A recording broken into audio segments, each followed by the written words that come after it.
Nossa senhora, tá parecendo o Goku Super Saiyajin com esse cabelo. Senhor. Beleza, vamos lá. Vamos de Goku mesmo. E aí galera, tudo bem com vocês? Meu nome é Yara Freitas e hoje nós vamos fazer um resumo de tudo que foi falado no módulo 2 até aqui. Vamos lá? Um dos temas que nós falamos aqui no módulo 2 foi a respeito dos termos biológicos básicos e essenciais, ou seja, palavras que vocês precisam saber o significado para ter uma base na biologia e entender todo o resto dos conteúdos. Então, uma das palavras que nós falamos lá foi sobre as células, que é a menor unidade morfofuncional dos seres vivos. Mas o que significa isso? Lá nós explicamos que as células são aquelas pequenas estruturas que vão trabalhar em equipe para manter o funcionamento de todo o organismo, de todo o corpo. E sabendo que a gente precisa dessas células e nós somos formados de células, vocês têm que saber que todos os seres vivos são compostos por células, com exceção dos vírus. Outra palavra que nós também explicamos foi o DNA, o ácido desoxirribonucleico, que é um tipo ali de material genético, uma estrutura que está responsável por armazenar todas as informações genéticas de um indivíduo, de um ser vivo. Ou seja, é ele que dita ali as características internas e externas do indivíduo. Além disso, nós falamos das classificações dos seres vivos, onde cada ser vivo pode ser classificado como unicelular, pluricelular, também chamado de multicelular, autótrofo, heterótrofo e assim por diante. Então vamos resumir o que significa isso aí. Unicelular é o indivíduo que só possui uma célula. Só tem uma célula. Qual é o organismo que só tem uma única célula? A bactéria. Então, a bactéria é um exemplo de ser unicelular. Outros indivíduos aí que a gente tem são classificados em pluricelulares ou multicelulares, que é o caso dos seres humanos, dos animais, das plantas, que são seres que têm muitas células. Então, pluricelulares ou multicelulares são aqueles seres vivos que possuem muitas células, ou mais de uma célula. Então, a partir do momento aí que tem um ser vivo que possui mais de uma célula, ele é classificado como pluricelular ou multicelular. Depois nós falamos da classificação entre autótrofos e heterótrofos, também chamados aí de autotróficos e heterotróficos. Qual o significado, O que significa esses termos? Autótrofo são aqueles organismos que conseguem produzir seu próprio alimento. O exemplo mais clássico que a gente tem aí são as plantas, são os vegetais. E também falamos de seres heterotróficos, são aqueles seres que não produzem seu próprio alimento, então eles precisam ir atrás, porque eles realmente não conseguem. Como, por exemplo, nós, os seres humanos, os animais de uma forma geral, e as plantas. Na mesma linha ali de raciocínio dos seres vivos que conseguem produzir seu próprio alimento, a gente tem o processo que a gente chama de fotossíntese. Esses seres vivos que conseguem produzir seu próprio alimento, eles precisam produzir esse alimento através de algum processo, certo? Um desses processos é a fotossíntese. Então, por exemplo, como que uma planta faz para produzir seu próprio alimento? Ela pega ali os raios solares, os raios do sol, pega o gás carbônico que está presente no ar, pega a água ali do solo, ela meio que absorve ali, pega do solo, e pega os nutrientes também presentes no solo. Quando ela pega tudo isso, ela junta, ela faz esse processo chamado aí de fotossíntese, e então ela consegue produzir a glicose, o carboidrato, que serve de alimento para ela, e também consegue liberar oxigênio. Então, normalmente na escola a gente vê aí que a planta pega o gás carbônico e libera o oxigênio. De um contexto muito geral, é assim que acontece. Mas tem algumas peculiaridades que a gente vai ver em outros vídeos. Agora, tem organismos que conseguem sim produzir seu próprio alimento, mas eles não têm ali no ambiente os raios solares presentes. Ou seja, tem organismos, por exemplo, micro-organismos lá do fundo do oceano, onde que os raios solares não conseguem chegar até lá. Mas eles ainda assim precisam produzir seu próprio alimento, mesmo não tendo presente os raios solares. Então, o que eles vão fazer? Não tem como fazer a fotossíntese, porque fotossíntese precisa dos raios solares. Então, eles vão fazer um processo chamado de quimiossíntese, onde, na ausência dos raios solares ou então na pouca presença desses, eles vão fazer esse processo chamado de quimiossíntese utilizando outras substâncias. Nós também falamos sobre espermatozoide e óvulo, que são os gametas dos seres humanos, são células responsáveis pela reprodução sexuada, onde o espermatozoide é o gameta masculino, o gameta dos homens, enquanto que o óvulo é o gameta feminino, responsável aí também pela reprodução. Quando esse espermatozoide se une, se junta, vai ao encontro do óvulo, assim que eles se encontram, a gente dá o nome de fecundação. Então, fecundação é a união do gameta masculino com o gameta feminino, do espermatozoide com o óvulo. E aí sim, quando eles se unirem ali, eles se encontrarem, realizar a fecundação, aí sim vai dar origem a um zigoto, depois um embrião, um feto, um bebê e sim um organismo completo. Falamos da reprodução sexuada e da reprodução assexuada. Reprodução sexuada é uma reprodução onde precisa da participação dos gametas e garante a variabilidade genética, enquanto que na reprodução assexuada não há o encontro de gametas, né? Não tem a participação aí de dois gametas, do encontro de gametas, e por isso não há variabilidade genética. E os descendentes, né, os filhos, eles vão ser exatamente iguais aos pais, eles vão ser clones, como por exemplo a reprodução ali das bactérias, onde ela consegue se dividir, dar origem ali a um descendente, né, a um filho, e aí sim é exatamente igual a ele, é um clone. Também falamos o que é uma bactéria em si, né, que são organismos ali unicelulares, procariontes, que podem ter assim inúmeros formatos, né, de acordo com a espécie dela ali, e costuma viver em conjunto, né, em equipe ali, são sociáveis. Tem gente que confunde muito as bactérias com os vírus. Os vírus, gente, são outros organismos, tá? Bactéria é uma coisa, vírus são outras, e vírus são parasitas obrigatórios. Eles não possuem células, então eles precisam ficar parasitando ali outros organismos que têm células para eles poderem ali continuar sobrevivendo. Falamos que é biodiversidade, né, que é a diversidade, a variedade de seres vivos que existem no planeta Terra. Falamos que é um bioma, que é um conjunto de ecossistemas semelhantes, ou seja, quando a gente pega ali uma vegetação específica, um clima, uma fauna, pega tudo ali, algo que é muito semelhante entre si, né, regiões, ecossistemas muito semelhantes entre si, a gente tem um bioma. E a gente tem vários biomas aí no Brasil, a gente tem 6 principais: Amazônia, Cerrado, Caatinga, Pantanal, Pampa e Mata Atlântica. Falamos que é uma biota, que é um conjunto aí de todos os seres vivos de determinado local, de determinado ambiente. Falamos da classificação de seres aeróbios e anaeróbios, ou seja, aeróbios somos nós, por exemplo. Nós dependemos de oxigênio para continuar sobrevivendo, enquanto anaeróbios são indivíduos, são organismos que não precisam do oxigênio para continuar sobrevivendo. Inclusive, o oxigênio pode ser até tóxico para eles. Também falamos o que é decomposição, que é um processo aí realizado por fungos e bactérias, onde através desse processo eles vão transformar partículas grandes em partículas menores. E também falamos sobre várias outras palavras, vários outros termos, que é só você dar uma olhadinha, vou deixar o card aqui em cima, se você ainda não viu os vídeos sobre termos biológicos básicos e essenciais. Esses foram só alguns. Outro conteúdo que a gente também falou aí no módulo 2 foi sobre os 3 componentes básicos de todas as células. Ou seja, todas as células, independente de que organismo que seja, têm esses 3 componentes básicos. Os outros podem alterar, mas todas as células têm esses 3 componentes.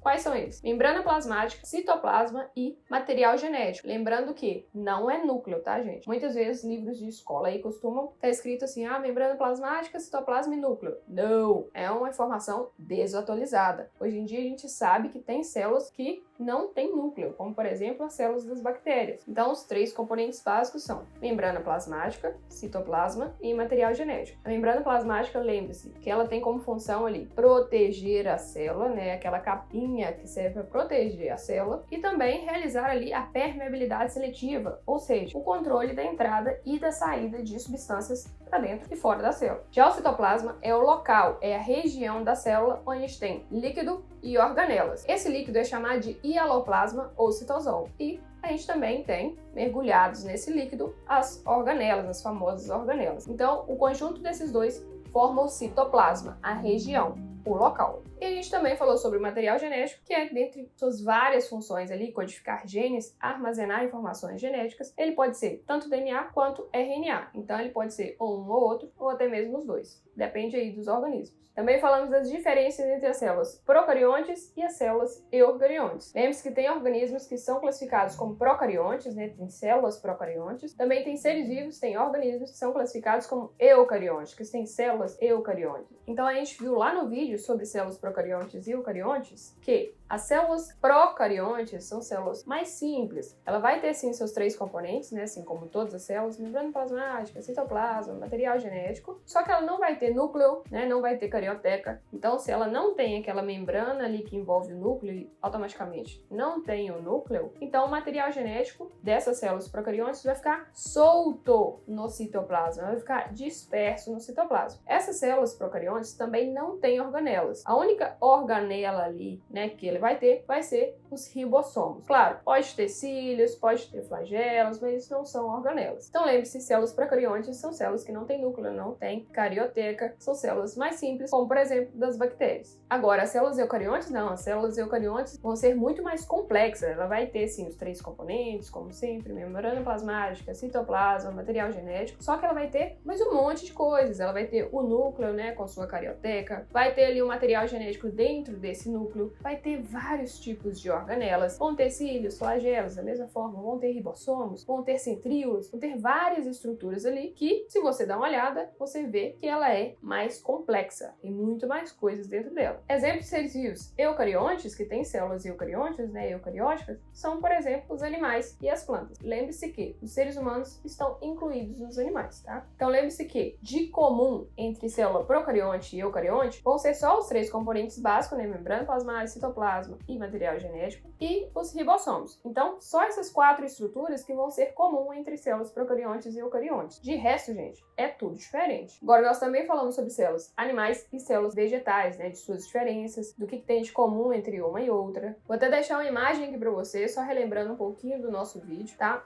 Então, perceba aí que em comum de célula animal e vegetal, a gente tem membrana plasmática, citoplasma, núcleo, complexo de Golgi, retículo endoplasmático, ribossomos, mitocôndrias, peroxissomos. Agora, de diferenças, aí sim, vão ter várias diferenças, como plastos, né, como por exemplo o cloroplasto, que é responsável pela fotossíntese e por ter um pigmento ali chamado de clorofila, que é o que vai dar cor verde para as plantas. Parede celular, que vai garantir ali o formato da célula, né, vai dar elasticidade, resistência. Vacúolo, que vai ser responsável pelo armazenamento de água e de substâncias. Plasmodesmos, que é o tubo ali, né, parece um tubo, um caninho ali, que vai conectar as células vegetais e possibilitar a troca de substância. Então, ó, plastos, parede celular, vacúolo e plasmodesmos você só vai encontrar em células vegetais, tá? Não encontra em células animais. Enquanto que lisossomos e centríolos você só vai encontrar em célula animal. Lembre-se que lisossomos aí são responsáveis pela digestão intracelular, são aqueles caminhões de lixo da célula, e os centríolos vão auxiliar na divisão celular, beleza? Então saibam aí as diferenças entre as células animais e células vegetais. Outro vídeo presente aí no módulo 2 foi sobre as organelas citoplasmáticas, né? Falando sobre as funções de cada uma das organelas. A gente falou sobre várias, né? As principais, falamos no contexto geral. Mas, por exemplo, aqui a gente pode citar o núcleo, que tem a função ali de proteger e armazenar o material genético. A gente falou de complexo de Golgi, que ele vai pegar, modificar, aprimorar, transportar as proteínas, as substâncias produzidas ali dentro da célula. A gente falou de retículo endoplasmático rugoso e retículo endoplasmático liso. Lembre-se que o retículo endoplasmático rugoso, né, granuloso, é aquele que tem ribossomos aderidos em sua estrutura. Então ele vai atuar ali na produção de proteínas, vai atuar no transporte dessas substâncias. E também a gente tem o retículo endoplasmático liso, também chamado de agranuloso ou não granuloso, que ele vai ser responsável pela produção de lipídios, de gorduras e também vai atuar na desintoxicação. Além disso, a gente também falou sobre a função ali do cloroplasto, lisossomos, peroxissomos e várias outras organelas. Se você quiser saber mais a fundo sobre a função de cada uma delas, dá uma olhadinha aqui, ó, vou deixar aqui em cima no card o vídeo sobre organelas citoplasmáticas. Outro conteúdo que a gente também falou foi sobre a diferença entre fator biótico e fator abiótico. Lembre-se que fator biótico está relacionado ali a todos os seres vivos, tá? Então toda vez que eu falar assim, ó, fator biótico, eu tô falando de um ser vivo. Pode ser animal, planta, fungo, protozoário, qualquer ser vivo. Enquanto que fator abiótico são os fatores não vivos do ambiente. Então pode ser ali a água, as rochas, a temperatura, a pressão, qualquer coisa que não seja vivo. Então lembre-se a diferença de fator biótico, ser vivo, e fator abiótico, ser que não é vivo. Falamos da diferença entre habitat e nicho ecológico, muito confundido aí entre as pessoas. Habitat é onde uma espécie mora, é onde uma espécie vive. Por exemplo, o leão vive na savana africana. Pronto, esse é o habitat dele. Agora, nicho ecológico é o modo de vida da espécie. É como ela vive, como ela se alimenta, como que ela se reproduz, tá? É o que ela faz ali no dia a dia dela, beleza? Modo de vida. Isso que é nicho ecológico. Falamos do que é cadeia alimentar, teia alimentar e níveis tróficos. Lembre-se que cadeia alimentar é a sequência de organismos onde um serve de alimento para o outro. Teia alimentar é o conjunto de várias cadeias alimentares. E níveis tróficos é a posição em que o organismo ocupa naquela cadeia alimentar, naquela teia alimentar. Falamos da diferença entre mimetismo e camuflagem. Lembre-se que mimetismo é quando uma espécie imita outra espécie. enquanto que camuflagem é quando uma espécie imita o ambiente em que ela está. E lembre-se também que mimetismo pode ser classificado em milleriano e batesiano. Então, se vocês quiserem saber mais detalhes sobre isso, dá uma olhadinha lá no vídeo sobre mimetismo e camuflagem. Beleza? Espero que vocês tenham entendido. Qualquer dúvida, comente aqui embaixo. Não se esqueça que esse é um vídeo de resumo, bem geralzão mesmo, só para falar sobre a maioria dos temas falados aqui no módulo 2. Mas se você quiser detalhes, saber sobre cada um dos conteúdos, dá uma olhadinha em cada um dos vídeos, né, os vídeos separados, realmente falando sobre cada um dos conteúdos, cada um dos temas desse módulo 2, ok? Então, curta esse vídeo, compartilhe, ative o sininho, se inscreva no canal e vem comigo aprender biologia.